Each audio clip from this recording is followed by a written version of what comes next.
Vale, buenas noches, estimados telespectadores. Como todos los miércoles a las 10, son las 10 de la noche, en riguroso directo, estamos en sevilla.net. Hoy me ha tocado a mí presentar el programa porque la agenda de Fernando Ceballos, como el que vuestro presentador favorito, pues le ha impedido estar aquí con nosotros, y a mí, que soy tertulio habitual, pues me ha tocado aparecer de presentador. O sea, espero estar a la altura y que no defraudaros en el programa de hoy. Como siempre, contamos con nuestros tertulianos, algunos habituales y algunos nuevos. Voy a pasar por presentaros primero a los tertulianos y a continuación os pasaré a decir un poco la temática del programa de hoy. En primer lugar, nuestro tertuliano que empieza hoy por primer día con nosotros, que es David Macías. Buenas noches, David. Buenas noches. Tenemos que repite programa con nosotros nuestro amigo Jesús Salva. Buenas noches. Y por mi izquierda tenemos aquí a Juan Rafael, que también repite programa y habitual tertuliano de nuestro programa de sevilla.net. Buenas noches. Bueno, pues en sevilla.net hoy queremos tratar temas de candente. Como ya sabéis, el tema más candente actualmente ahora mismo en España es la expropiación de Repsol YPF por parte de Argentina. Esto no sabemos si es una cortina de humo, es un embargo, es jurídico, es una inseguridad que se está creando. Ese va a ser el primer tema que vamos a hablar con los tertulianos. El segundo tema que vamos a hablar con los tertulianos vamos a tratar sobre la educación y los recortes sanitarios y la ampliación de número de alumnos por aula. Y en el tercer tema trataremos, como siempre, hablando de la crisis que nos está atacando en todos los frentes, y abarcaremos algunos puntos que serán muy interesantes en nuestro programa de hoy. Bien, pues para empezar, como abrimos el debate, si alguien quiere empezar con el debate, vamos a empezar con el tema de Repsol y por el embargo de expropiación. No es un embargo, es una expropiación en toda toda la ley de los argentinos, porque nosotros nos hemos opuesto. El gobierno de España tiene poco que hacer, estamos luchando con todos frentes, estamos recabando apoyo en México, que ha estado el presidente reunido con el presidente mexicano, estamos recabando apoyos en Europa, y además estamos intentando que Estados Unidos nos apoye, pero por lo visto estamos quedando solos en frente de este malestar. Así que abro el debate con la expropiación de Repsol. ¿Quieres tomar la palabra, Juan Rafael? Bueno, pues te agradezco que me des la primera alternativa, ¿no? En cuanto al tema de la actuación que ha seguido el gobierno argentino con respecto a una de las empresas españolas más importantes y que tienen una mayor proyección internacional, algo que, por lo tanto, vende España, es decir, tenemos algunas empresas que realmente representan a nuestro país en el exterior, y esta, Repsol, junto con Telefónica, son las dos empresas más representativas de la economía española, ¿no? Entonces, la actuación del gobierno argentino tenemos que encuadrarla. Tendríamos que hacer un pequeño análisis histórico, ¿no?, a muy corto plazo. Hace poco tiempo, Repsol era una empresa que adquiere YPF al gobierno argentino, hace un desembolso importantísimo de dinero a cambio de tener el mayor porcentaje de participación de esa filial, que era una empresa puramente argentina. Hace inversiones en aquel país y, qué casualidad, que como consecuencia de encontrar un yacimiento muy importante de petróleo en el país, entonces empieza a interesarle al país argentino nuevamente esa filial que tenía en el país para la explotación. Gracias a la tecnología española de explotación. Gracias a la inversión de una empresa española para buscar un yacimiento nuevo de crudo, se hace interesante poseer YPF. Es decir, YPF era una empresa que estaba prácticamente desmantelada por el gobierno, estaba dejada de la mano de Dios. Llega Repsol, Repsol la adquiere, empieza a invertir, invierte recursos, invierte personal, invierte capacidad. Nuestros técnicos se van allí a hacer prospecciones y gracias a esas inversiones descubren un yacimiento importantísimo de petróleo hace 4 meses. Y es a partir de ahí cuando esa empresa vuelve a ser interesante para el gobierno argentino. No me quiero explayar demasiado en la introducción, pero sí te comento que ya no solo es que sea una medida meramente populista allí dentro de Argentina para el gobierno de Kirchner, sino que además creo que al medio o largo plazo será una medida que se volverá en contra de ellos. Es decir, Repsol ha encontrado un yacimiento de petróleo importantísimo, pero al igual que ocurre en todos los yacimientos petrolíferos argentinos, no son como los saudíes. En Arabia Saudí, tú metes una maquinita, hace una pequeña perforación y empieza a manar petróleo, ¿no?, de la tierra. Allí no, el terreno argentino se caracteriza por la dificultad y por la inversión que hay que realizar para llegar hasta el fondo donde se encuentra el petróleo, ¿no? ¿Será el gobierno argentino capaz de hacer esas prospecciones? Pues yo entiendo que no. Entiendo que eso lo acabará, si no lo veremos con el tiempo, cediendo a otras empresas. ¿Y qué capital accederá a Argentina? O el americano o el chino. Si no, el tiempo no lo dirá. Le voy a pasar la palabra, con tu permiso, Juan Rafael, a Jesús, que he visto que está tomando notas, sí, y parece ser que tiene mucho interés en continuar con tu explanación del tema, ¿verdad? Pues mira, en principio el término expropiación es una institución de derecho público que consiste en la transferencia coactiva de la propiedad privada desde su titular al Estado, mediante indemnización, concretamente a un ente de la administración pública dotado de patrimonio propio. Puede expropiarse bien para que éste sea explotado por el Estado o por un tercero. Yo en principio entraría a valorar la existencia de esta figura jurídica, de esta institución de derecho público, que es la expropiación, y decir si la misma tiene cabida hoy en día en lo que es un mundo globalizado. ¿Por qué digo esto? Porque yo me considero español e intento de alguna manera empaparme un poquito de lo que últimamente estamos viviendo, de tal suerte que lo que no cabe duda de que como buenos españoles que somos, nos duele que haya un gobierno, en este caso el argentino, que de alguna manera, de forma unilateral, expropie, que yo ahora hablaré yo si es una expropiación o un expolio, ¿correcto? O un atraco a mano armada. Porque si damos por bueno la existencia en el derecho de la institución de la expropiación, ¿de acuerdo?, tenemos que ver si nosotros, si estamos ante una expropiación o no. Porque si estamos ante una expropiación, poquito podemos decir. Quizá lo que podemos exigir es el justiprecio. ¿Me explico? Es, oiga, mire usted, valórenlo y una vez que lo valoren, ¿de acuerdo?, indemnícenme. ¿Por qué digo esto? Porque a mí me gustaría también un poquito que nosotros nos pongamos en alguna serie de empresas estratégicas en una situación similar a la Argentina, ¿de acuerdo? Dicho esto, pues evidentemente no hace mucho tiempo hemos tenido a Endesa, donde nosotros hemos puesto el grito en el cielo en el sentido de que podíamos perder el control sobre una empresa española que, dicho sea de paso, era una empresa estratégica. Pero no es lo mismo, Jesús. Es decir, no es lo mismo que nosotros tengamos el control de una empresa, que nosotros invirtamos en esa empresa y que ahora decidamos o no decidamos transferirla, que es la situación que se planteaba con Endesa, a que tú, porque fue el gobierno de Kirchner, fue el marido del actual gobernante de Argentina, quien vendió esa empresa. Fue Nemen. Ah, pues Nemen. Bueno, pues muy cerca, estaba muy cerca. La aprobó ella como senadora. Bueno, pues ella votó a favor. Más a mi favor entonces. Es decir, fue el propio gobierno argentino el que puso en manos de una empresa privada para que invirtiera y que esas inversiones redundaran en favor del país argentino, ¿no? Correcto. Entonces, ¿esto significa que entonces la figura de la expropiación no debe de existir a nivel jurídico?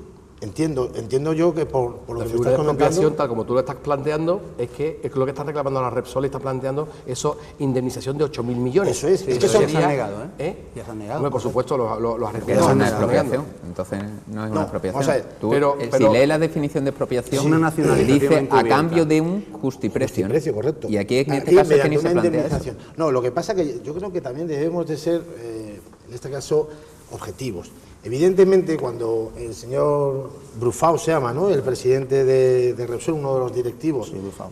evidentemente va a solicitar una indemnización de 8.000 millones de euros, es porque ellos la han valorado en ese, pues, en una regla de tres, ¿no? Si es PP en el 51% son 8.000 millones, pues evidentemente la valoración del 100% son, me parece, 13 o 14.000 millones de euros. uno, 15. Entonces, evidentemente, cuando a una persona se le dice, oiga, usted va a pagar 8.000 millones, yo no voy a pagar 8.000 millones.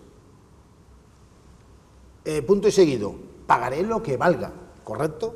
¿Con esto qué quiero decir? Que evidentemente a mí nadie me puede discutir que yo sea antipatriota, porque tenemos muchas veces, y en la Argentina está pasando, que hay una minoría que tiene miedo a decir, y alzar la voz, que luego hablaremos un poquito de la inseguridad jurídica que puede provocar la expropiación. Vamos a hacer una introducción. Correcto. Y vamos a ver que David también pueda opinar un poco de una introducción y ya después profundizamos en todo el tema de la inseguridad jurídica, la cantidad de denuncias que tiene en el CIADE, no sé si lo sabéis, el del organismo internacional que está en Washington, donde España y Argentina están en un organismo de arbitraje internacional para ver conflictos entre empresas. O sea, vamos a profundizar, pero me gustaría que David escuchar su opinión de entrada ahora mismo. No voy a entrar en los temas jurídicos porque no soy un experto en el tema, pero sí voy a entrar en los temas políticos. Yo creo que he estado escuchando a lo largo del día de hoy y de ayer declaraciones del gobierno argentino, una serie de justificaciones, por supuesto son justificaciones para darle entidad a lo que han hecho, que no es una expropiación, es una nacionalización parcial, en el sentido de que hay una serie de capitales que son de origen argentino, que no han tocado, de familia afín al régimen que está allí en Argentina, porque no nos equivoquemos, es un régimen que tiene unas elecciones, pero que está totalmente controlado por el Estado, porque hay un problema muy serio en Argentina, que no hay una separación de poderes. De hecho, quien teóricamente iba a arbitrar el que sería la cuantía a pagar a Repsol iba a ser un tribunal argentino, como comprenderéis. No hay arbitrariedad. No hay arbitrariedad ninguna. Ninguna. Tenemos el caso ya de Aerolíneas Argentinas, en el cual ya se cogió una compañía que había sido comprada por una empresa española. ¿Tú crees, David, que esto puede crear un precedente para futuras expropiaciones en Argentina? Desconfianza por parte nuestra como españoles a la hora de invertir allí, sí. ¿Sí? ¿Tú crees que puede ser Telefónica o BBVA próximas víctimas del gobierno? Yo creo que podrían ser. De hecho, Repsol ya estaba haciendo un movimiento previo a lo que ha pasado, negociando con empresas chinas, para vender, si no todo su accionariado, parte del accionariado, porque estaban viendo lo que podía ocurrir. Nosotros tenemos ahora mismo una debilidad a nivel internacional por las circunstancias políticas que hemos arrastrado a lo largo de estos años en nuestro país, y se ha juntado un momento muy adecuado, el descubrimiento de unos nuevos yacimientos, el hecho de que Argentina está pasando una situación de crisis política muy seria a raíz de problemas como la inflación y demás en ese país, y tenemos un gobierno que tiene que desviar la atención de alguna manera, porque anterior a esto fue el tema de las Malvinas. Eso fue auténticamente ridículo. O sea que de hecho yo he escuchado que argentinos comparan a Repsol como cuando los ingleses invadieron las Malvinas. Eso no sé si eso es un poquito el es como otra espina clavada que tienen los argentinos ahora. Los argentinos son muy nacionalistas. Los argentinos son muy nacionalistas de la zona. De hecho, las relaciones con Chile, o sea, tú le preguntas a un chileno, un uruguayo, un paraguayo, el concepto que tienen de Argentina es un concepto de un país agresivo. Esa es la sensación que les da, porque son muy nacionalistas. El argentino es un pueblo muy dinámico, pero que tiene un exceso de orgullo nacional a veces que lo exteriorizan en sus relaciones internacionales. Y sí es cierto que va a generar muchos problemas. ¿Tú cómo crees que los argentinos están ahora mismo, el pueblo en argentino, cómo se estará tomando esto? ¿Cómo lo interpretan? Hay un apoyo popular importante. ¿Apoyo? ¿Tú crees que los argentinos? La mayor parte de los argentinos. Yo creo que ¿tú no sí. crees que esto puede ser una cortina de humo que han lanzado para tapar? Es cortina de humo, pero el tema está en que es una cortina de humo de corte populista. Sí, pero ¿para tapar qué, por ejemplo? Todo el tema de la crisis económica que tienen. Ahora mismo ellos son de los países de Latinoamérica que tiene la mayor inflación. Y además, aunque están creciendo económicamente, este año van a tener peores resultados. O sea, eso es lo que se está respirando. O sea, que tú crees que esto ha sido una cortina de humo para tapar todas las... Entre otras cosas, los chapuzas y toda la crisis económica actual que están viviendo los argentinos. Y lo que se llama un intento, aquí hemos vivido en España varios ejemplos claros. Podíamos irnos al tema de Rumasa en su momento. Se aprovechó una ilegalidad y luego se vendió a ciertos intereses. A mí me preocupa esto, me parece estupendo, pero ahora me preocupa que me gustaría a mí, sobre todo los tertulianos que tenemos aquí, expertos en leyes, que nos explicaran qué inseguridad jurídica está planteando esta situación actual de expropiación o embargo o nacionalización, como bien ha dicho nuestro amigo David. ¿Qué opináis ustedes sobre qué va a suceder o qué creéis que va a suceder o cómo se va a resolver este conflicto? Bueno, Jesús ha planteado perfectamente la definición de una expropiación, ¿no? Y David ha dicho un carácter diferencial que lo hace que esto no sea una expropiación. Es decir, una expropiación se caracteriza en teoría, y uno de los principales argumentos de la expropiación es el interés público, el interés general, y sin discriminación, ¿vale? Eso aquí no sucede, porque aquí solo se le quita Repsol. Solo se va por la parte de Repsol. ¿Por el caramelo? Efectivamente, y como él decía, muchos lobbies, muchas participaciones, muchos intereses de otras empresas que están allí no se ven afectados, ¿no? Entonces yo creo que eso es lo fundamental. Eso que provoca, efectivamente, inseguridad jurídica. Tú hablas, ¿le pasará lo mismo a Santander, al BBVA y a Telefónica? Pues posiblemente Telefónica pueda tener más miedo que el Santander y el BBVA. ¿Por qué? Porque el BBVA y el Santander, sobre todo el Santander, puede encontrar apoyo de otros países que no ha encontrado España en este caso con Repsol. Es decir, lo más preocupante para nosotros, lo que nos deberíamos de parar a pensar un poco, a reflexionar es ¿qué intereses tiene Estados Unidos en no apoyar a un socio o aliado en teoría como España, sin embargo apoyar a Argentina? Porque como he planteado antes, esta búsqueda y esta explotación de los yacimientos necesitará capital extranjero, porque Argentina no tiene capacidad económica como para hacerlo. Capital chino. Capital chino, capital americano. Chino. Capital chino o capital americano. Si no, tú plantéate dentro de un periodo de tiempo cómo serán empresas americanas fuertes las que se encarguen de la explotación de estos pozos. Entonces, crea una inseguridad jurídica en cuanto a que una persona que vaya a invertir a ese país sabe que corre un riesgo muy alto de que se lo puedan quitar si el negocio es próspero o el gobierno cree que lo puede convenir. ¿Qué creéis que, como que la Unión Europea, la respuesta de la Unión Europea, creéis que ha sido contundente o que no ha sido contundente? Muy tibia. ¿Qué respuesta? Vamos a ver, es que hay que partir de una base. Perdón un segundito. A mí me da la impresión de que Europa ha tenido la respuesta que es correlativa al respeto que se tiene con la marca España, ¿de acuerdo? O sea, que hemos pedido poder en España, poder internacional. Primero en Europa y luego, por supuesto, a nivel internacional. Lo que no cabe duda que, evidentemente, si esto le pasa a una empresa francesa o a una empresa inglesa... No le pasa a una empresa francesa. Eso iba a decir yo, que no le va a pasa, pasar, no le va a pasar. Las consecuencias hubieran sido ¿Y absolutamente por qué hemos diferentes. perdido tanto poder político internacional nosotros? Porque no hemos sido socios fiables, no hemos sido socios ¿Por culpa de fiables. quién? Dilo. No, la verdad que las últimas gestiones, o vamos a decir, de nuestro expresidente Rodríguez Zapatero, pues francamente no son todo lo contundentes que deberían de haber sido, las cosas como son. Evidentemente hemos perdido peso político, hemos perdido peso diplomático, peso internacional, Sí. Y esto es consecuencia de una mala gestión que hemos hecho a lo largo de los últimos 7 u 8 años. Las cosas como son. Es que aquí, Y esto aquí estamos pagando ahora la herencia consecuencia recibida de de la nuevo, ¿no? realidad, O sea, que esto es parte del poder que habíamos perdido Correcto. en todos los desechos de mejor dicho, A España- lo que no se ha hecho. A España se le ve débil a nivel internacional. Es que somos débiles sí, actualmente. lo somos. ¿De acuerdo? Los mercados nos están atacando todos los días. Ya pasaremos en el último tema a hablar de este tema. por supuesto. El principal problema de España se le ve débil porque es que incluso nosotros mismos nos vemos débiles dentro del país. Es decir, no nos vemos con una capacidad de salir para adelante, de implantar nuestros criterios en Europa y de que, como hemos dicho en otros programas, siempre vamos a remolque de lo que nos dicen. Siempre vamos a... Pero yo añadiría una cosa en este tema. Es que la política internacional es un tema muy complejo. Nosotros habíamos seguido una política internacional que, tanto en la época de Felipe González como en la época de José María Aznar, se habían medio respetado. José María Aznar sí es cierto que cambió un concepto estratégico dentro de la Unión Europea, nuestra política europea concreto. Nosotros habíamos estado en un eje franco-alemán y por el peso que estaba adquiriendo tanto Francia como Alemania dentro de la Unión Europea, vimos que teníamos que contrarrestarlo. Y optamos por el eje Washington-Londres-Madrid. Eso fue un cambio no consensuado.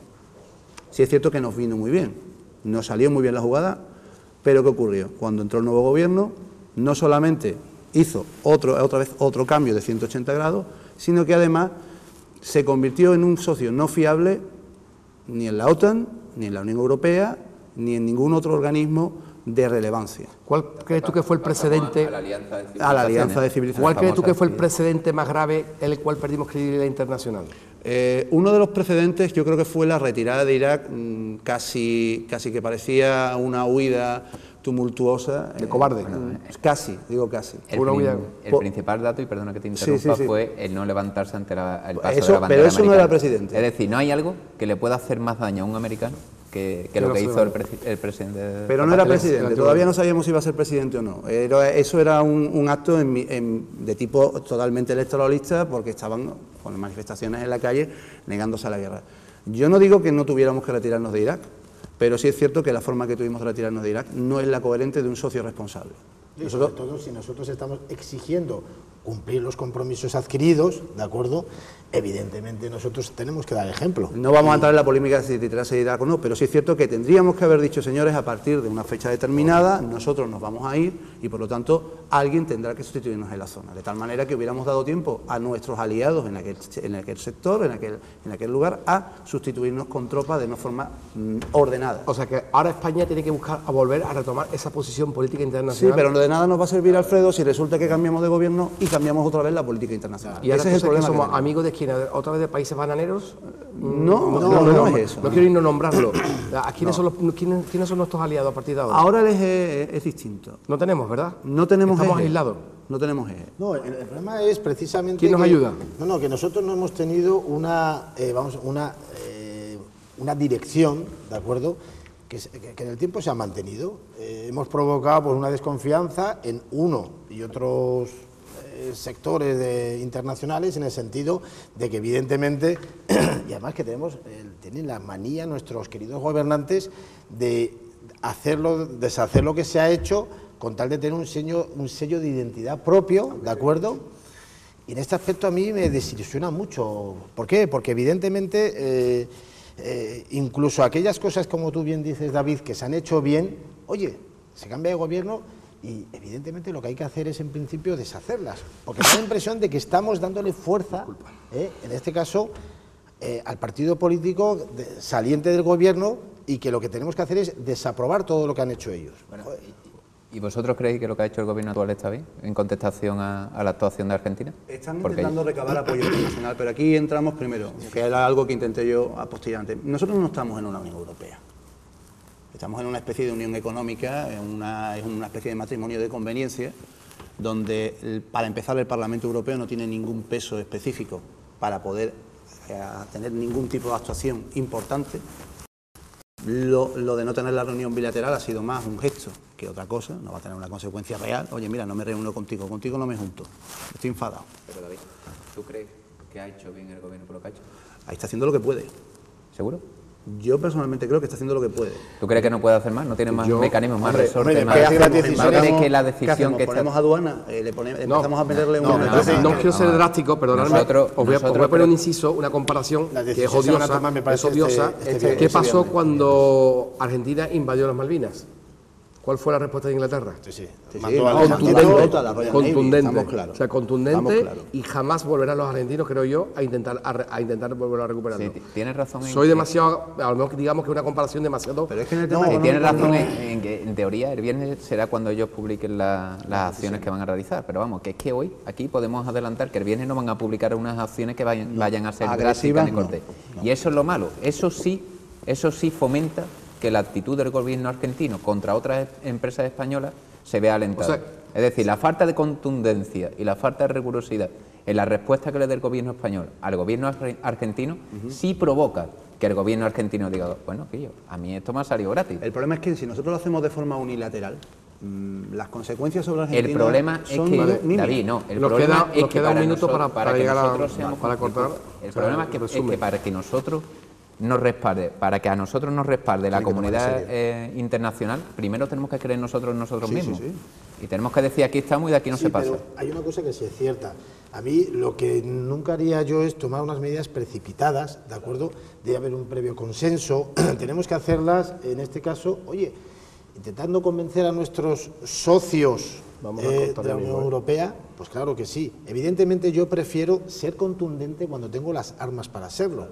Bueno, señores, vamos a pasar a publicidad y a continuación continuaremos con este debate tan intenso que da para mucho que hablar y probablemente estaremos algunos meses con la problemática de Repsol YPF en Argentina. Y años.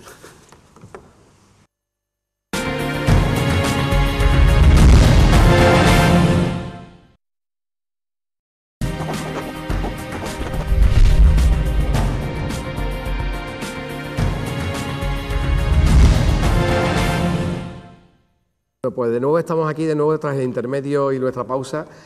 Volvemos y continuamos y vamos a intentar resumir ya y terminar con el tema de Repsol e intentar sintetizar algunas medidas que deberíamos de adoptar para ver cómo concluye el desenlace del embargo, nacionalización o expropiación. Aún no se sabe todavía qué está sucediendo con Repsol y YPF en Argentina. Y le cedo la palabra a mi contertulio, si alguno quiere tomar la palabra y continuar, porque en el intermedio la tenía Jesús. No sé si Jesús quiere continuar por donde íbamos. Sí. ¿Te parece?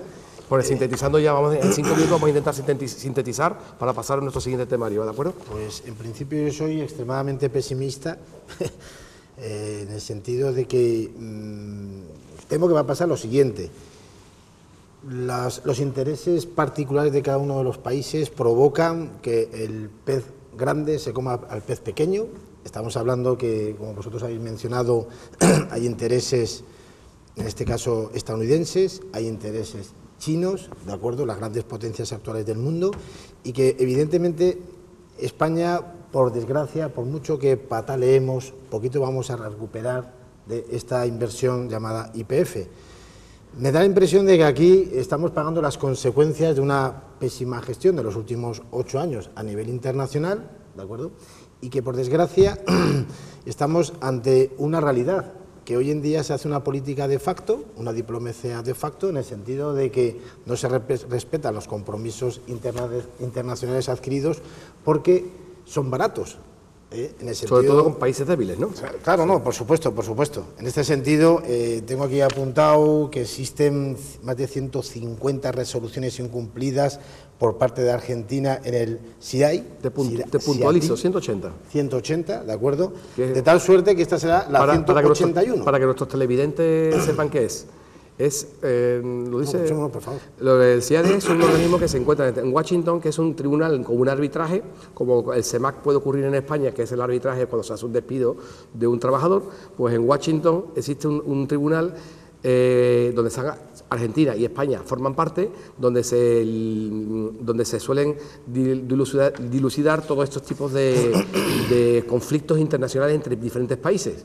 Qué casualidad que Argentina es el país con más denuncias, tiene 180 denuncias y sobre todo en casos energéticos, eléctricos y de combustible. Y falta, y ahora dejo la palabra a mis compañeros, el poder coercitivo, ¿de acuerdo?, que evidentemente es un elemento esencial a la hora de impartir justicia.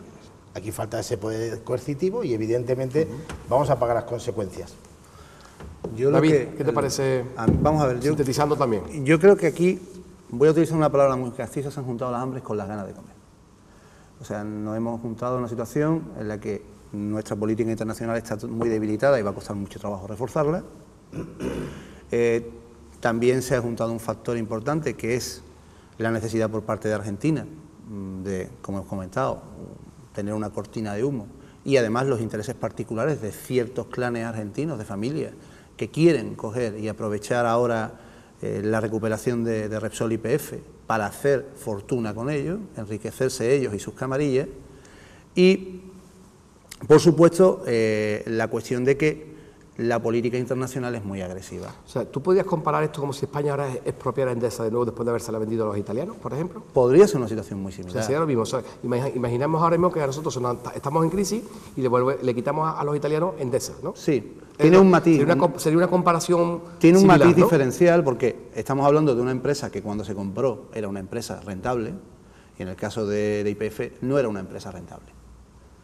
Esa es la realidad. Sí, pero ahora España está en crisis y podría decirle, oye, te expropio a Italia, ¿y tú crees que nos dejaría a nosotros que nosotros expropiáramos a Italia Endesa? No nos dejarían. ¿A qué no? No nos dejarían precisamente porque nosotros tenemos una debilidad política que no nos permitiría. También hay otra cosa. A ella le da igual a la presidenta de Argentina lo que diga España o lo que diga quien sea. Estamos hablando de alguien que se quiere perpetuar en el poder y que antes de perder el poder, pues bueno, quiere hacer su fortuna. Tú estás hablando de que, por ejemplo, Kirchner está intentando imitar a Chávez en Venezuela, por ejemplo. Sí, pero sí, vamos a ver, estamos hablando del movimiento bolivariano, donde hay una serie de países que están desafiando claramente las reglas que había de juego. Perfecto. Y también hay otro factor muy importante. No somos aliados realmente los países occidentales, nosotros estamos compitiendo constantemente entre nosotros. O sea, el hueco que nosotros vayamos a dejar, que es un hueco importantísimo en Argentina, lo va a ocupar otro país.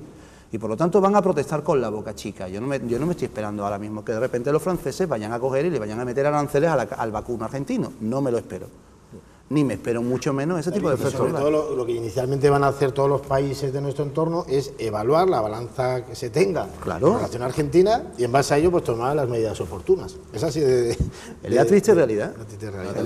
Todo eso es cierto, es decir, lo que comentáis los dos es cierto que trae una herencia que no es muy favorable, es cierto que Argentina vive una crisis igual que vivimos nosotros y casi mundial, es cierto que es una medida populista, pero no es menos cierto que nada de esto se hubiera producido si España tuviera o tenga ahora una respuesta contundente. Depende, es decir, yo tengo dudas. Yo no tengo dudas. Yo te adelanto que el viernes no habrá una respuesta contundente, es decir, no habrá una actitud por parte de España en la que diga, aquí está nuestro país y esto va a tener consecuencias reales para la economía. Es decir, tú abogas, por ejemplo, por un embargo absoluto, aranceles, dejar de importar productos argentinos, etcétera, ¿no? Por ejemplo, es lo que tú planteas. No, yo abogo por algo que sea drástico y contundente. Eso es drástico y contundente. Pues puede haber otras medidas que no tengan por qué ser esas y que sí asfixien políticamente a lo que es Argentina. Es decir, ¿en qué sentido? En el sentido político, en el sentido más puramente político de la política internacional. Mira, tenemos un ejemplo muy claro que se dio en el gobierno de Aznar y fue lo de la toma de Perejil por parte de Marruecos. Sí. Es decir, esto sí se podría asemejar. Esto lo asemejaría yo más que el tema de las Malvinas. ¿Qué ocurrió? Ahí el hecho diferencial no fue el que enviáramos las tropas y recuperáramos el pequeño islote, no. El hecho diferencial fue el movimiento político tan grande que hubo a las espaldas de todo eso. Y eso sí fomentó que nosotros fuéramos a tomar Perejil. No fue que mandáramos allá a la Legión con 3 o 4 soldados y desembarcáramos. Date cuenta, el elemento diferenciador es que estamos hablando de un islote, ¿de acuerdo? Cuando a Francia, a Inglaterra, a Estados Unidos les importa un bledo, y perdóname la expresión... No, pero te matizo, no. El hecho diferenciador no era el islote. Marruecos tiene unos enlaces económicos con Francia y Estados Unidos impresionantes. Sobre todo con ese es el hecho diferenciador, es decir, nosotros allí no nos estábamos jugando un islote, nos estábamos jugando Ceuta, Melilla, el Sáhara, por supuesto, y prestigio internacional. Posiblemente Canarias. Vamos a ver, cuando digo islotes, en el sentido evidentemente dices, oye, que forma parte de España. ¿Qué respuesta contundente? Yo ya por acabar con este término, ¿qué respuesta contundente? Porque a mí como siempre me gustaba cuando era tertuliano, me encantaba mojarme. Yo soy de las personas que me gusta dar o darle una sugerencia al gobierno. ¿Qué le sugeriríais al gobierno que hiciera este viernes, por ejemplo? ¿O qué le propondríais al gobierno que hiciera? Por ejemplo, os voy a sugerir yo una cosa. ¿Os parece bien que secuestremos a Messi, por ejemplo? Hombre, a mí, que yo soy del Real Madrid, no me importaría. Porque de esta manera, cuando Argentina nos diga que tiene que jugar Messi un partido allí amistoso contra Colombia, por ejemplo, no le dejemos que Messi vaya a Argentina. Hombre, Colombia lo secundaría. ¿No? A lo mejor puede ser que nos devuelvan el Repsol, ¿no? Colombia lo secunda. Yo te lo digo, ¿no? A mí me gustaría darle la tecla precisamente de esas medidas contundentes. Porque yo creo que tienen que ser contundentes. ¿Cuáles son? Pero claro, vamos a intentar, yo lo que veo es la imposibilidad vamos a mojarnos, por favor. Vamos a ver. Pero agresiva, no vamos a mandar al ejército. Porque han sido agresivos. No, estamos hablando de agresividad. ¿Qué agresividad? ¿Qué es? Agresividad verbal, medidas contundentes, tiene que ser económicas, diplomáticas. Pero ojo, diplomáticas, solo una postilla. Expulsar, por ejemplo, al embajador, por ejemplo, ¿os parece que definamos algunas? No hay que centrarlo todo en un único aspecto, es decir, la política se mueve en distintas áreas, distintas vertientes. Tenemos el área económica, que es fundamental, y es lo que más nos afecta a nosotros, pero es que a nosotros no solo nos está afectando la economía, porque por suerte Repsol no se va a venir abajo porque le hayan expropiado YPF. Pues y tampoco el 100%. Es un 30 y tantos. Bueno, un 30 y tantos por ciento. Queda un eso en la balanza es muy fuerte. No, sí, por supuesto. Y es muy importante, pero digo que no va a ser. Eso no va a hundir a Repsol, ¿vale? Ni el 100% de los ingresos de Repsol vienen para el Estado español. Vamos a hablar clarito. No, es una multinacional. Aquí lo importante no es solo la economía. ¿Puedes matizar ese detalle? ¿Quién era el mayor contribuyente en impuestos en Argentina? He dicho al Estado español. No, pero me refiero a Argentina. ¿Cuál era el mayor contribuyente? Repsol YPF, el mayor contribuyente. Pero matizarlo. O sea, Repsol YPF resulta que era el mayor contribuyente en impuestos a Argentina. O sea, fijarse a dónde llega el hambre de expropiación que tiene o de dinero que tiene Argentina. De petróleo, en este caso de petróleo. Bueno, pues sintetizando, si tenéis alguna cosa más que decir, si no, pasamos al siguiente tema, que son los recortes sanitarios y los recortes en educación. Si queréis terminar algo más, ¿queréis decir algo más al respecto de Repsol o creéis que ya hemos finiquitado el tema? Yo, si quieres, te puedo adelantar que el viernes no va a haber una no medida respuesta. ¿Tú crees que el excepcional viernes y contundente? Por Yo creo que no. desgracia, Que sería tu deseo. Hombre, sí. Vale. Sí, O sea, las necesita y las necesitamos sobre todo para eso. Pero de salvar para la cara, intentar, para salvar la cara, Para intentar evitar que esto prospere con Que aquí con Channel le da Telefónica, igual, prospere le da con- igual lo que hagamos. Lo digo de verdad. Esto es más que nada por decir, estamos aquí, no somos unos minutos. Vergüenza torera, vamos. David, por tener ¿tú qué harías? Pero hay que Es lo que hacerlo. veo. Vamos a Yo mojarlo, lo que por haría favor. sería, vamos, Y ya vamos a terminar aquí. llamar a ¿Tú qué harías, nuestra David? embajadora a Jesús, ¿qué haría y qué haría Pedro? Cortar las relaciones diplomáticas como primera medida. Y segundo, por supuesto, estudiar todas las medidas económicas para perjudicar a los capitales argentinos, que aquí hay empresas argentinas. O sea, que esas son tus afincadas. propuestas. Eso yo creo que Expulsión haría del yo. diplomático, cortar económicamente supuesto. el grifo a toda inversión en Argentina, ¿no? Efectivamente. Pero ten en cuenta que en Argentina tenemos otras empresas, Telefónica. Claro, pero habría mira, que, esto habría es que una ver cosa que esto sí- se puede extender a toda Sudamérica. Claro, pero Pero, Alfredo, que lo que más fomenta la extensión de esta medida a toda Sudamérica es que te huelan el miedo, tío. Sí. Y eso es lo que tú O sea, estás que lo que hay que manifestando, tener- Guillo. No, vamos a Vale, ver. vamos a ver. Un punto si sobre tú la eres I. el que no crees sobre tu empresa, solamente apostilleros una cosa que es una realidad que ocurre sobre todo en los países anglosajones. Cuando el gobierno les dice a sus empresas, porque allí todavía tienen concepto de que son empresas nacionales, les dice, este país no nos interesa, cogen y se desmantelan. Eso le pasó a Venezuela no hace mucho tiempo, que tenían fábricas, la Westinghouse y un montón de empresas importantes en la zona. Y cuando tuvieron los problemas que tuvieron con Venezuela en su momento, se fueron las empresas americanas de capital americano porque su país se lo requirió. O sea, estamos hablando de que nosotros tenemos que actuar a una. Está hablando de desinvertir. Desinvertir. O sea, si hace falta, nos vamos. Pero si somos el principal inversor en Argentina. Si es que no somos allí unos que hayan pasado... O sea, tú estamos quieres- pidiendo tú dejas- limosna, es decir, allí no vamos a Bueno, pedir limosna, hemos hecho. vamos a cerrar. Jesús, ¿cuáles serían tus medidas contundentes para resolver esta crisis? Hombre, nuestro ¿O ministro nuestra de respuesta? Asuntos Exteriores ha dicho pues que la decisión de los argentinos ha sido que se han dado un tiro en el pie, ¿de acuerdo? Me parece que lo que ha dicho. A mí lo que no me gustaría es que nosotros nos precipitásemos y que nos diéramos otro tiro en el otro pie, ¿de acuerdo? Evidentemente hay que ser contundente, evidentemente no solo por los intereses de una empresa española como es Repsol, sino, como bien dice Juan Ramón, por el hecho de demostrarle al mundo, oye, Aquí estamos. que sí, que tenemos que ser combativos, que evidentemente Made no in- les va a salir made in ganar. Spain, ¿no? Sí, no, Volver a y sacar nuestra marca a relucir. no, por supuesto, y sobre todo para que no haya un efecto dominó de que vean la debilidad del gobierno Pero también español. tenemos que recordar que tenemos muchas más empresas. O sea que Claro, Pero, es Alfredo, es una el decisión muy peligro- complicada. Es el A mí peligro no me de- gustaría es el estar- peligro de la medida a mí no contundente. me gustaría estar en el pellejo de nuestro presidente, en este caso. Muy complicado. Y ya por muy terminar, complicado. Juan Yo creo que Rafael, lo fundamental es ser claro, contundente y creer en nosotros, y esas empresas, la forma más rápida de perderlas es que ellos presientan el miedo que tiene España a perderlas. Por lo tanto, yo creo que tenemos que creer en nosotros mismos, y si nosotros somos contundentes y somos capaces de manifestar realmente lo que pensamos y creemos en nuestras empresas, mira, si se tienen que venir, que vayan a otro país a invertir. pero perfecto. nosotros Juan estamos- Rafael, me ha parecido una medida, o sea, os habéis mojado en las medidas contundentes. Espero que nuestro gobierno tome nota de nuestras sugerencias. Llama a Rajoy ahora cuando- Sí, pues ahora llamamos. Se nos olvida. Llamaremos a Rajoy o a alguno de sus asesores para que tome nota de nuestro programa, y si queremos, aquí estamos para ayudar, o sea, para levantar España y defender nuestros intereses en cualquier parte del mundo. Bien, pues vamos a pasar al segundo tema, que es un tema un poco más controvertido, porque está atacando uno de los pilares del bienestar de la sociedad española, como son la sanidad y como son la educación. Pilares a los que se están atacando últimamente por los recortes y por el miedo que tenemos a que Bruselas nos intervenga. Entre ellos está ahora mismo el último recorte que está creando polémica, que van a aumentar un 20% los alumnos en educación.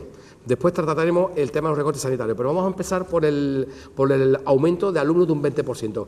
¿Qué os parece a ustedes esta medida, o cuáles son las consecuencias que va a tener esta medida en la educación, en los profesores, en la calidad de la enseñanza? Abro el debate. ¿Qué os parece? ¿Quiere alguien tomar la palabra o Yo ahí lo tengo clarísimo. Es directamente? decir, yo ahí tengo clarísimo que eso es una gran equivocación por parte de este gobierno. El gobierno plantea que pretende reducir los costes a través de la eliminación de profesores, de profesorado, y así bajar los costes y tener menos gasto público. Yo creo que la situación económica no depende de nosotros, es decir, como el país se encuentra y como está la economía actualmente, eso no depende de nosotros. Ahora, uno de los pilares fundamentales de cualquier sociedad es la educación. Nosotros debemos de estar preocupados, no solo individualmente, cada uno por la educación de nuestros hijos en nuestras casas, sino también colectivamente, por la educación que esos hijos van a recibir cuando vayan a la escuela, ¿no? Es fundamental que si un país quiere ser desarrollado y quiere avanzar dentro de lo que es la competitividad en la economía, debe de tener una población bien formada. La formación es el pilar fundamental del Estado y de la sociedad, ¿no? Y aquí, por lo que deduzco de lo que plantea el Gobierno, plantea que cuando abramos el aula de una clase, en lugar de ver alumnos allí, vamos a ver especies de sardinas enlatadas, ¿no? Como si estuvieran en una lata de conserva allí todos apretados, recibiendo una clase o intentando el profesor dar una clase.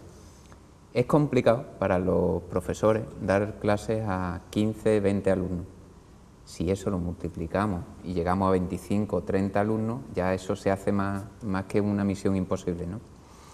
Entonces hay que ponderar mucho, ya no cuantitativamente cuánto el Gobierno cree que se va a ahorrar por hacer esta medida, sino cualitativamente la calidad en la formación que estamos perdiendo, que eso es irrecuperable. Por desgracia eso se pierde y ya no se vuelve a tener.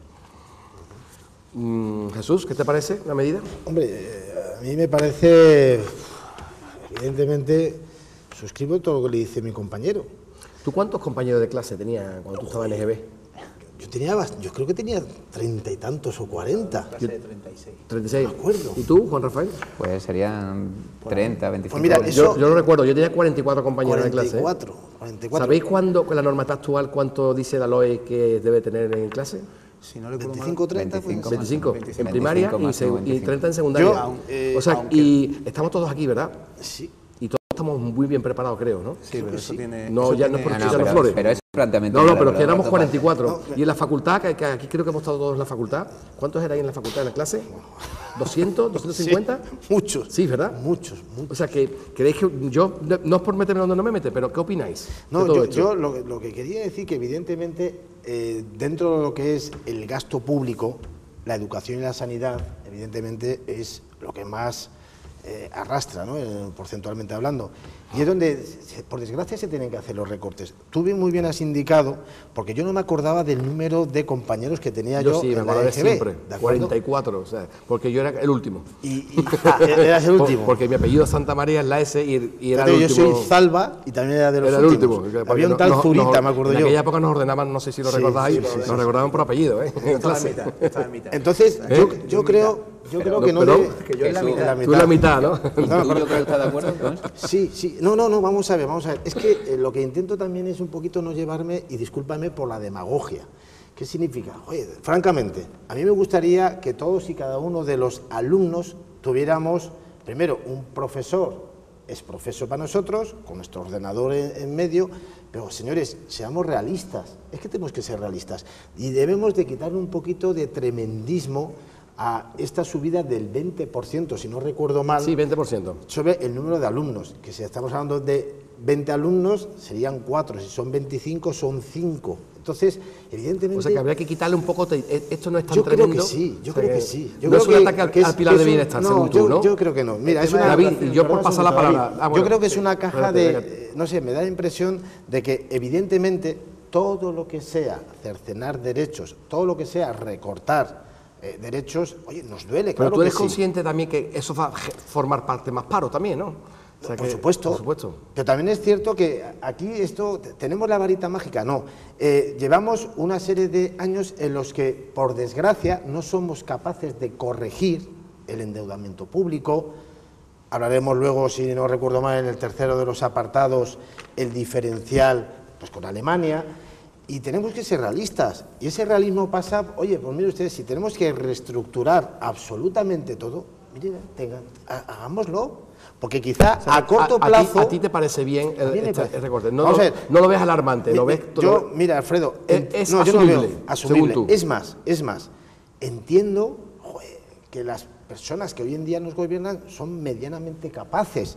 Les quiero dar ese voto de confianza. Me gustaría pensar, ¿de acuerdo?, que han quemado todos y cada una de las posibilidades antes de tomar estas medidas. Yo y no que estoy de acuerdo contigo, no lo han hecho. No, yo tampoco. No lo han hecho. Yo creo que tampoco. Esto es lo bonito del debate. Por supuesto, estamos en un debate y además es muy entusiasmado. A golpe de Europa. Es decir, Vamos a ver. según van exigiendo Europa, ahí va. Exactamente. Mira, nosotros ahora mismo me quedé alucinado cuando vi el dato. A nosotros mantener la administración pública del Estado, incluyendo las comunidades autónomas, porque claro, es que todo se pisa. Por desgracia, todo lo que nos está ocurriendo ahora mismo se pisa. La prima de riesgo, los recetazos, se pisa todo, por desgracia. 50 millones de euros nos cuesta al día mantener la administración pública. 50, no estamos hablando 50. Resulta que un currito, una persona que gana 1.300, 1.400 euros en este país es un afortunado. Es un afortunado porque gana 1.300, 1.400 y encima tiene trabajo.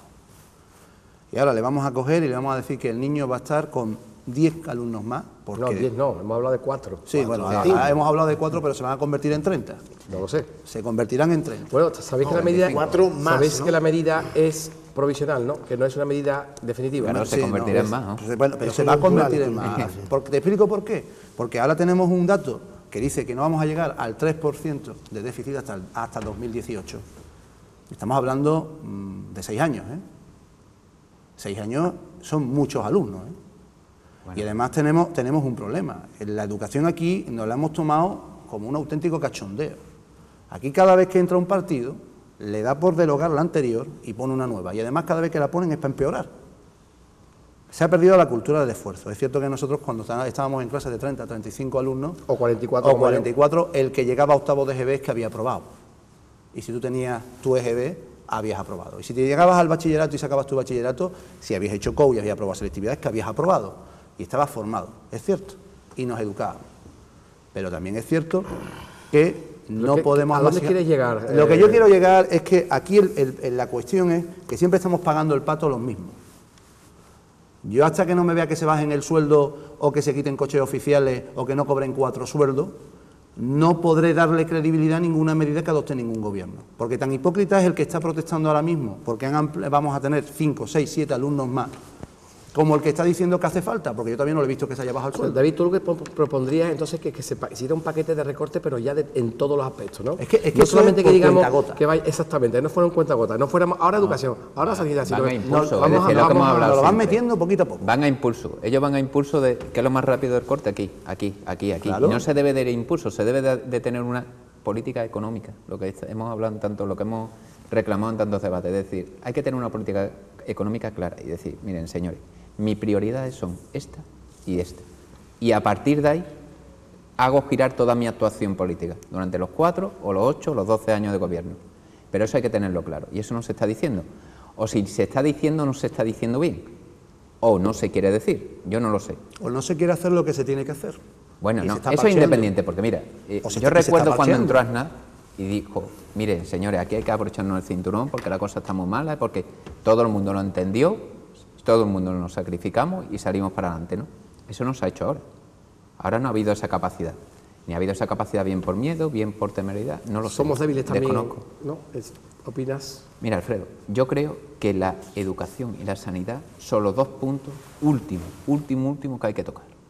Si a mí me merece la pena pagar algún impuesto es para que mi hijo tenga una educación y pueda acudir a un médico gratuito, sin ningún tipo de parangón. Perfecto. Y eso lo desarrollaré ahora cuando hablemos. Y no hablo de demagogia, Jesús. Es decir, es cierto que nosotros habíamos 44 alumnos, 35, 30. Quien diga lo contrario. Pero la educación y Bueno. la mentalidad de entonces era radicalmente distinta a la que hay ahora. No sé si era peor, mejor, pero era radicalmente distinta. El respeto que nosotros teníamos en clase por el profesor, no lo he visto yo ahora. Es la autoridad. Era autoridad. Bueno, Era autoridad. perdona, pero no David, le hacía falta ningún nombramiento de autoridad, ya lo era por sí mismo. Exacto. Ya se ocupaban nuestros padres de De que lo fuera, transmitirnos la idea de la autoridad. Exactamente.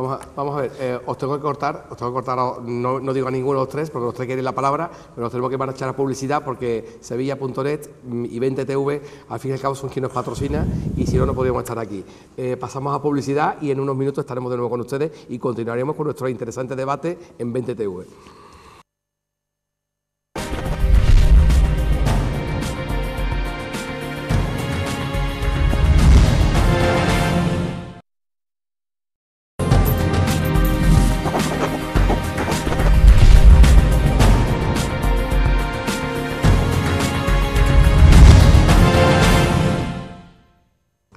Buenas noches, de nuevo aquí en Sevilla.net, en 20TV. Retomamos este interesante debate sobre la sanidad y la educación, pilares básicos intocables en nuestro sistema de gobierno. Devuelvo la palabra a nuestro amigo, que lo tuvimos que cortar hace unos segundos, o sea, unos segundos no, ya hace unos minutos, a Juan Rafael, que para sintetizar ya unos minutos y pasamos al debate sanitario. Por favor, Juan Rafael, te devuelvo ya que se ha expuesto y... Contestándole a Jesús por el tema de demagogia, te digo, básicamente no es demagogia, sino realidad. Actualmente no puede haber en una clase 40, 35 o 30 niños como podía haber hace 15 o 20 años, porque la cultura es muy distinta. Es decir, habrá niños que afortunadamente por la educación que hayan recibido o por lo que sea, tengan una seriedad y un respeto hacia el profesorado, pero eso ya actualmente brilla por su ausencia, ¿no? Entonces, si para un profesor es complicado ya manejar o controlar, entre comillas, una clase de 20 alumnos, una de 30 o 25 o 35 se le hace imposible. ¿Y por qué crees tú que ha sucedido esto, Juan Rafael?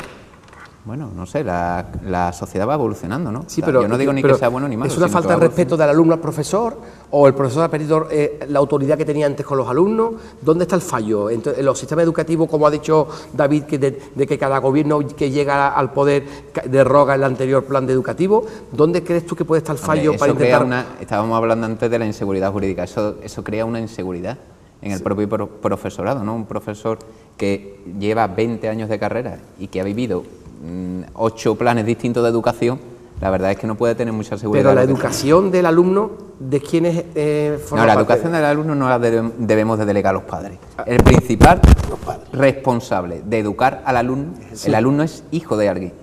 Y el principal responsable son los padres, o somos los padres. ¿Tú estás de acuerdo que los padres no somos lo suficientemente severos actualmente con nuestros hijos? ¿Es tu Hay que saber educar a los hijos, no hay que ser severo. Yo tampoco digo eso. No es que no me lleva a tu terreno. Tú das tu opinión. Mi opinión es que los padres no pueden delegar la responsabilidad de educar al hijo en el profesor. El profesor debe de enseñar y el padre debe de educar. Claro. Y que esa educación se vea plasmada o reforzada dentro de la escuela. Sí. Y ya está, esa es mi opinión. Tú lo que estás solicitando es un esfuerzo más por parte de los padres entonces, por ejemplo, ¿no? Además de que evitar el recorte educativo.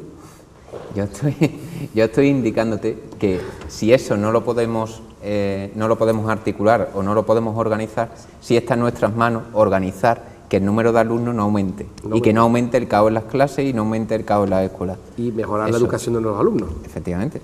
Pero eso se hace no aumentando ese caos, ¿no? Por supuesto, porque ahora mismo estamos en un caos absoluto, ¿no? Yo entiendo que sí. Vamos, que yo entiendo. David, que tú querías pedir la palabra, sí. Pero nada, Jesús. Primero, si quieres hablar tú, Jesús, habla tú. No, yo quería hacer el siguiente inciso.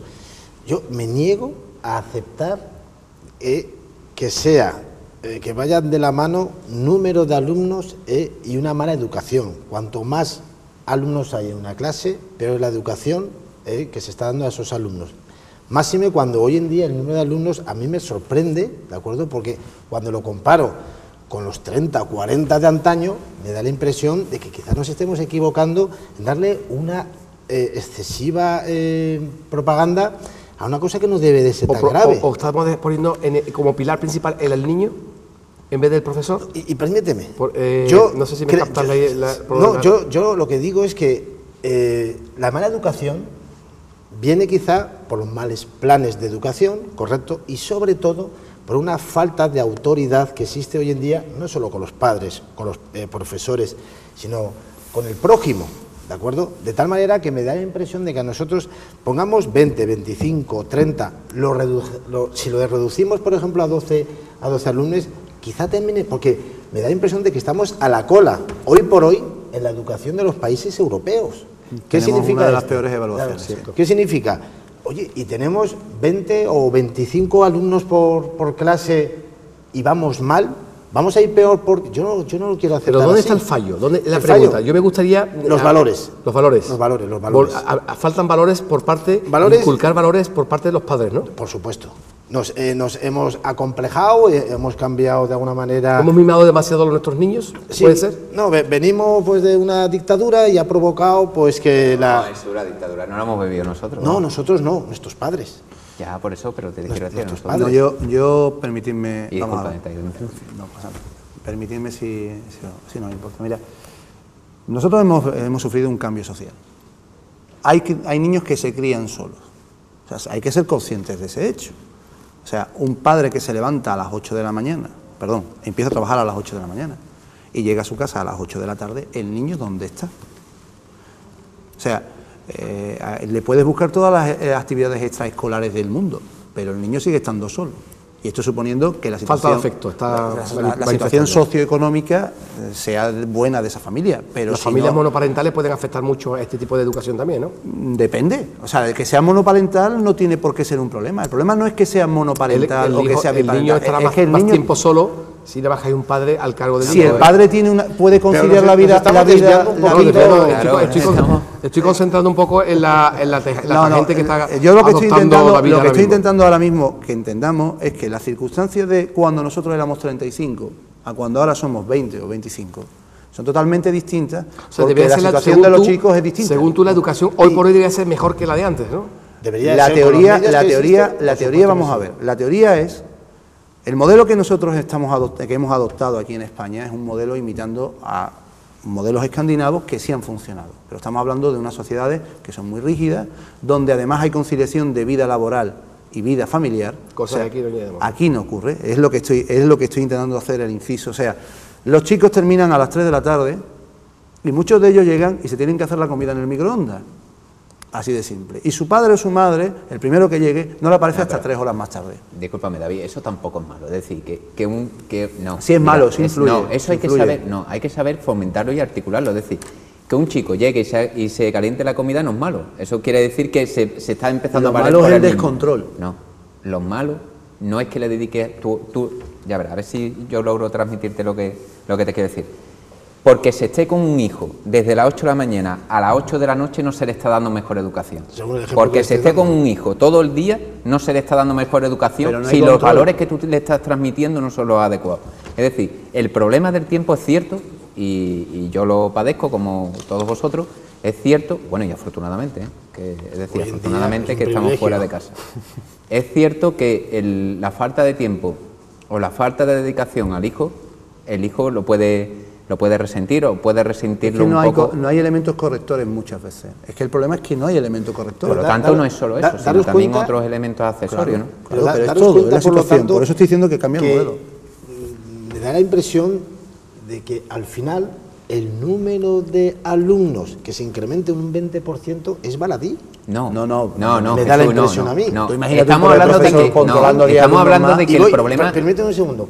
Es que para mí es más importante que esa autoridad que tenía nuestro profesor en su día, hoy en día no la tiene, ni con 15, ni con 20, ni con 30, ¿de acuerdo? Por eso. Y dices tú, oye, mira, es que cuanto más alumnos, mayor caos. No, te hago una pregunta. Porque en el ejército, en la compañía éramos 180, permíteme que voy a terminar, éramos 180 y nos llevaban así. Entonces, entiendo que es la falta de autoridad a nivel institucional, a nivel familiar, a nivel personal, a nivel educacional, es lo que provoca el fracaso escolar. Una estructuración desde los pilares, desde las raíces, ¿no? Desde que yo no le doy tanta importancia, padres, yo no le doy tanta importancia al incremento del 20% del número de alumnos como al hecho de que nosotros tenemos que ir a la propia base del problema. Y la base del problema para mí vamos a sintetizar ya, por favor, y ahí estamos todos de acuerdo en eso, porque eso es lo que hemos planteado, que la base del problema es esa, pero que como eso tú no lo solucionas a corto plazo, lo que no puedes es incrementar el problema. Es decir... Así no se incrementa, ¿eh? Sí, se incrementa. Si tú, es un ejemplo muy fácil. Si tú tienes un rebaño de 20 ovejas y tú esas 20 ovejas no las tienes guiadas... Disculpa un segundo, voy a acabar y ahora, en lugar de tener 20, tienes 30, yo creo que tiene más problemas en guiar a las ovejas. No, que se le van a perder más. Seguro, está claro. Es que eso es por regla de 3. Resumiendo, necesitamos que los profesores tengan más autoridad, ¿no? Los alumnos, no deseamos que se aumenten demasiado los alumnos porque va a generar más paro, ¿no? Opino como con concreción porque... Yo no solo lo decía por el paro, lo decía más también por la calidad de la formación de los alumnos. La calidad de la formación de los alumnos. Yo repito que yo era 44 alumnos y estamos aquí. Porque si se generase empleo con falta de educación sería... ¿sería bueno? No es comparativo, no tiene nada que ver una cosa con la otra. Es que son dos cosas totalmente diferentes, o sea, no tenemos nada que ver. ¿Sabéis cuántos españoles, no viene al margen, pero ¿sabéis cuántos españoles han salido de España este último trimestre? Pues 200.000. no tanto, pero 137.000 españoles han salido de España. O sea, no me acuerdo, no tengo el número exacto de los que han entrado, pero sé tajantemente que han entrado menos españoles que los que se han ido. O sea, tenemos este año, este trimestre último ha sido demográficamente, hemos perdido deficitario en habitantes españoles. Bueno, vamos a dejar concluir, y espero que no tengáis nada más que decir al respecto del debate de la educación, o sea, sobre los recortes de educación. Vamos a pasar a los recortes que están muy claramente ahora mismo en boca de todo el mundo, los recortes sanitarios. Ana Mato acaba de hablar, de tomar el problema sobre... ha vuelto a saltar el tema sobre el copago sanitario, quiere evitar el turismo sanitario y ha hecho mucho hincapié en que los recortes sanitarios se van a evitar en abortos y en cambios de sexo, por ejemplo. No sé si eso habíais escuchado hablar de algo de eso. Después, otro tema también que quiero poner en la mesa, no sé si lo sabíais, somos el segundo país del mundo con más gasto sanitario y con los demás esperanza de vida. Aquí dejo el tema abierto, tiene mucho que hablar este tema. ¿Qué pensáis sobre el recorte sanitario y sobre los puntos que he puesto sobre la mesa? Yo en mi línea, pues evidentemente es un mal menor, si es que es una tremenda desgracia en la que estamos viviendo. Entonces, vuelvo a repetir, si los dos bloques de mayor gasto son la educación y la sanidad, pues si toca, es que a mí lo que quiero, vamos a ver si soy capaz de que nos entendamos. Yo creo que no debemos tener tanto miedo a los cambios, debemos de ser relativamente valientes, debemos de ser conscientes de que el estado de bienestar hoy en día, como está concebido, llega a su fin. Es que hay que ser realistas, es que lo que me da la impresión de que si yo a mi hijo le tengo una paga todos los días, o sea, todas las semanas, de 10 euros y no trabajo, mi hijo me reclamará esa paga, ¿de acuerdo?, de 10 euros, hasta que yo le explique, mira hijo, es que ahora mismo no te puedo dar 10 euros. Entonces me da la impresión, y permíteme que te vuelva a repetir, quizás relativamente demagógico, siempre estamos con lo mismo. Oye, yo no sabía ese dato de que somos el segundo país más gastoso a nivel internacional, mundial, no es europeo, mundial. Mira. Pues eso es un dato contundente, señores. Es un dato, sí. ¿Has terminado con el tema de la demagogia? Te doy, mira. Es un dato contundente. Tomo tu ejemplo. Si tú a tu hijo le das 10 euros semanales y tú te quedas parado, lógicamente le tendrás que explicar a tu hijo que ya no le vas a poder seguir dando los 10 euros, ¿vale? Pero tú a tu hijo le vas a seguir dando de comer. Por supuesto. Efectivamente. ¿Y le vas a dar una comida de menor calidad? Pues si no llega el presupuesto... ¿De menor calidad? No, de menor calidad no. Quizás no le compres chuchería, pero no le vas a dar una comida de menor calidad. Correcto. Seguro que no. Entonces, eso es de lo que yo te estoy hablando. Es decir, yo te estoy hablando de que aquí el gobierno manejaba unas cifras entre 3.000 y 7.000 millones de euros de recortes. Que las diputaciones son 22.000 millones. Quitemos las diputaciones, señores. Correcto. Tenemos 4 años de sanidad como tenemos ahora. Yo creo que demagogia es decir... Vamos a sacrificarnos, pero ¿vamos a sacrificarnos en qué? ¿Siempre es lo mismo? A los pensionistas hacerle un copago. Bueno, máximo 10 euros, bueno, máximo 20 euros. Vamos a ver, si un pensionista está cobrando una pensión de 400 euros, decirle que va a pagar 20 euros al mes supone un porcentaje muy alto con respecto al total que está cobrando. Un 10, un 20, un 5%, un 15%. Es una auténtica tragedia, ¿vale? ¿Estas medidas se hacen con alguna intención, con alguna finalidad? Pregunto. Porque da de recortar, ¿no? Recortar gastos. Evidentemente. ¿Por qué? Obligado, porque nos lo obligan la Unión Europea. ¿Es posible que estos gastos tenemos una prima de riesgo, porque viene a lo que nos vamos a meter ahora? Claro. La prima de riesgo la tenemos disparatada. Pero bueno, y tenemos pero me parece muy bien. Permíteme, Juan Rafael ha dicho unas medidas de recorte que sí son muy importantes, Las diputaciones. Claro, las diputaciones. Ahí es donde tenemos. A mí, yo prefiero que mi hijo tenga estudio, tenga clase y que la sanidad barata, universal y gratuita como la hemos tenido hasta ahora. Efectivamente. Y diputaciones, si no son necesarias, que se prescindamos de ellas. Ya termino. Vamos a reestructurar. Vamos a reestructurar el sistema sanitario. Vale, perfecto. En lugar de gastarnos, en el año 2002 empezamos con un gasto sanitario de unos 24.000 millones de euros. Y ahora acabamos con unos 98.000 millones. Vale, fenomenal. Es que es imposible que haya crecido tanto el gasto en sanidad. Es verdad que en muchos de ellos han repercutido la cesión a las comunidades autónomas, porque aquí ha sido jauja. Muchos no, todos. Bueno, pues en gran parte ha repercutido la cesión a las comunidades autónomas. Pero vamos a reestructurar el sistema, es decir, no vamos a hacer pagar a un pobre pensionista un dinero a final de mes, sino vamos a reestructurar el sistema y vamos a hacer que los gastos o la mayor cantidad de gastos que se pierde en la sanidad se recorte, pero no se recorte en prestaciones. Hay unos recortes, perdóname que os interrumpa, que yo os lo he planteado, pero no habéis hecho eco todavía ninguno. Los recortes sanitarios, se ha hablado de turismo sanitario. ¿Sabéis lo que es el turismo sanitario, no? Sí. Hay gente que te viene aquí exclusivamente con la finalidad de esos famosos países que tú has nombrado antes, de Noruega y Finlandia, que saben que tienen que pagar su operación de cadera, vienen a España, se caen... son ingleses, franceses y alemanes. Y vienen a hacer turismo sanitario en España. Eso es donde hay que recortar, porque estamos pagando sanidad de muchos países que la tienen más recortada que la nuestra. Y nosotros está cayendo sobre nuestro presupuesto, como dice Juan Rafael, que esos son pilares que no podemos tocar. Perdóname ¿Te parece que debemos tocar? Y por ejemplo, cambios de sexo, todo el mundo es libre, yo de acuerdo, pero eso son cirugía estética. ¿Por qué tiene sufragarlo el Estado? Depende, ¿no? Vamos a ver, el tema del cambio de sexo es muy relativo. Vamos a ver, yo me voy a centrar en lo que creo que es lo más objetivo. Pero son temas que han aumentado el gasto, como Juan Rafael ha dicho. ¿En cuántos años ha sido que no tengo el dato? Desde el 2002 hasta desde el 2002 hasta el 2011. Se ha cuadruplicado. En estos 10 últimos años se ha cuadruplicado, que hemos subvencionado muchos abortos. Pero esa es la partida minoritaria, Alfredo. Bueno, minoritaria. Es la minoritaria. Sexo, mira, el verdadero el turismo sí, sanitario pero déjame es un gran gasto. Es que creo que el efecto llamada que hemos tenido, te estoy poniendo en puntualizar para que ahora me desarrollo el tema. El efecto llamada que hemos tenido en estos años anteriores, resulta que lo hemos pagado nosotros. Yo te puedo contar de casos de una señora que tú la metes de empleada de hogar y el mismo día que la metes de empleada de hogar, se va al hospital. Escúchame, se te da de baja el mismo día. Claro. Y se tira 6 meses con lumbalgia. Y te puedo contar casos, porque son casos reales, te cuento un caso real de un señor que lo contratan en una obra a cortar un camión al paso de un camión y lo ponen en la obra, a las 2 horas te dice que tiene una tendinitis y le acaban de contratar. Es un señor que viene con un manual bajo el brazo de cómo estafar a la seguridad social. O sea, y ahora ese señor no ha cotizado, no solamente no ha cotizado, ha cotizado un día. Y ya se tira un año con una tendinitis, o 6 meses, porque tiene un manual debajo. Entonces, esos recortes, ahí es donde hay que recortar. No. En eso y en otras muchas más cosas. ¿Estás de acuerdo conmigo, no? Vamos a ver. Pero el problema ha sido principalmente la cesión autonómica. Y te explico por qué. No creo. Y esto, sí, te explico por qué. Por qué. Todas las comunidades autónomas querían tener un hospital de referencia en todas las especialidades. O sea, así de absurdo.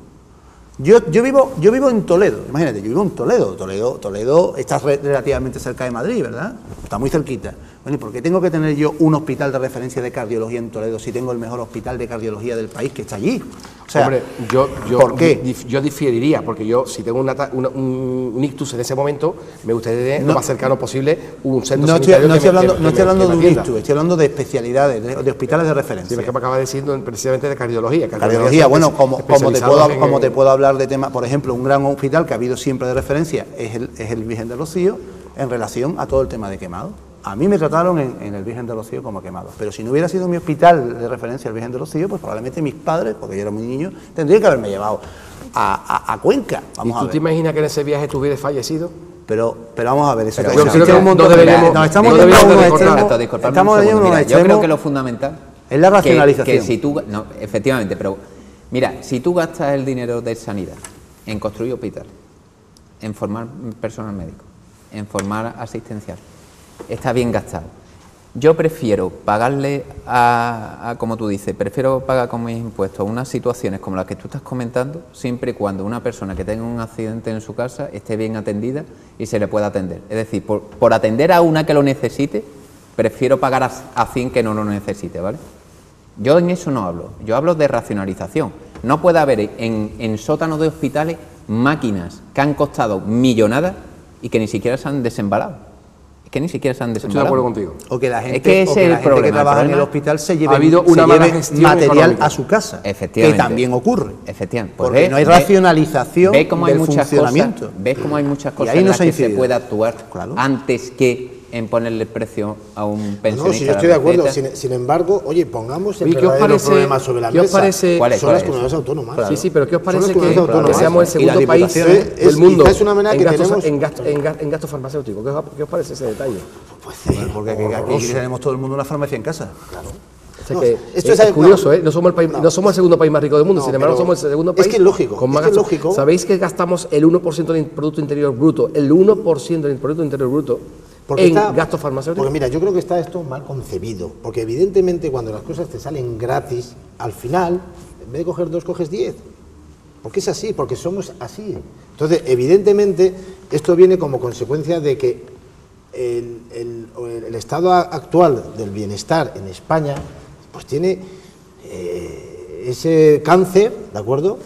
Que se llama precisamente, oye, mira, es que como no nos cuesta absolutamente nada, quizá cuando nos empieza a costar algo, ojo, yo no soy rico ni mucho menos, yo soy un trabajador más, ¿de acuerdo? Y lo que sí quiero deciros es que cuando te empieza a doler el euro o los 2 euros, quizá no me duela tanto la cabeza. O quizás no abuse de una serie de servicios, porque eso es así. ¿Tú sabes cuál es el problema? Si el problema no es que haya que contribuir con 1 euro, con 2 euros, con 1,5 euros, no. El problema es que abrimos la puerta de que eso suceda. Y a partir de ahí, este año va a ser 1 euro. El año que viene serán 3 y el sucesivo serán 6. Correcto. Y dentro de 4 o 5 años nos podemos encontrar en una situación peor que la americana, en la que gente se muere en la calle porque no tiene dinero para ir a un hospital. Y yo no quiero estar en un país así. Nadie. Yo nadie no. Eso que tú estás comentando abre la puerta. Es que tú haces... Mira, discúlpame un segundo. Mira, sí, es una relación directísima. Mira, vale. Ponemos el impuesto a la gasolina. No, te voy a poner un ejemplo muy claro. Ponemos impuesto a la gasolina, ¿vale? Inicialmente ponemos un 5% del precio de la gasolina, lo representa la contribución al Estado.